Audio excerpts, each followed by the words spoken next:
दादा, ही माझी मैत्रीण रश्मी, जिच्यावर मी खूप जळते. हाय संकेत. हॅलो. उमाच्या भावाला बघून ऍटिट्यूड दाखवेन असं ठरवलं होतं, पण दिसायला चांगला आहेस त्यामुळे वाचलास. मी पण विचार केला होता त्यापेक्षा तू जास्त सुंदर आहेस त्यामुळे ना. हॅलो.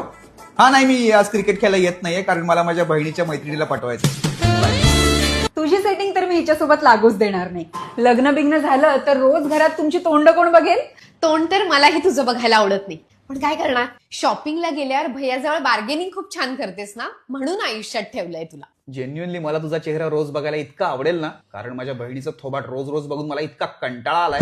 तू तर फणा न काढता डसणारा साप निघालास रे. नुसता साप नाही, प्रेमात पडलेला साप.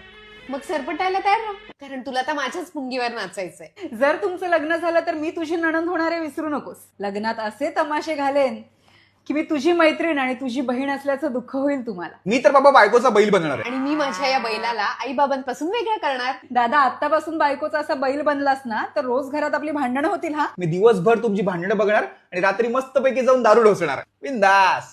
आणि घरी आल्यावरती आमचं लाथ्या बुक्क्यानी मार खाणार. आणि माझ्या नवऱ्याला तुडवलं म्हणून मी पुन्हा भांडणार. आणि घरात भांडणं सुरूच राहणार. तुमच्यासारख्या टॉक्सिक लोकांची अजिबात सेटिंग लागू नये याची मी पुरेपूर काळजी घेणार. ते आमचं आम्ही बघू. आणि आपण ना रश्मी, इंस्टाग्रामवरती ग्रीन फ्लॅग आणि रेड फ्लॅग वाल्या व्हिडिओ बघायच्या आणि ना रोज एकमेकांसोबत एकमेकांना जज करून भांडायचं.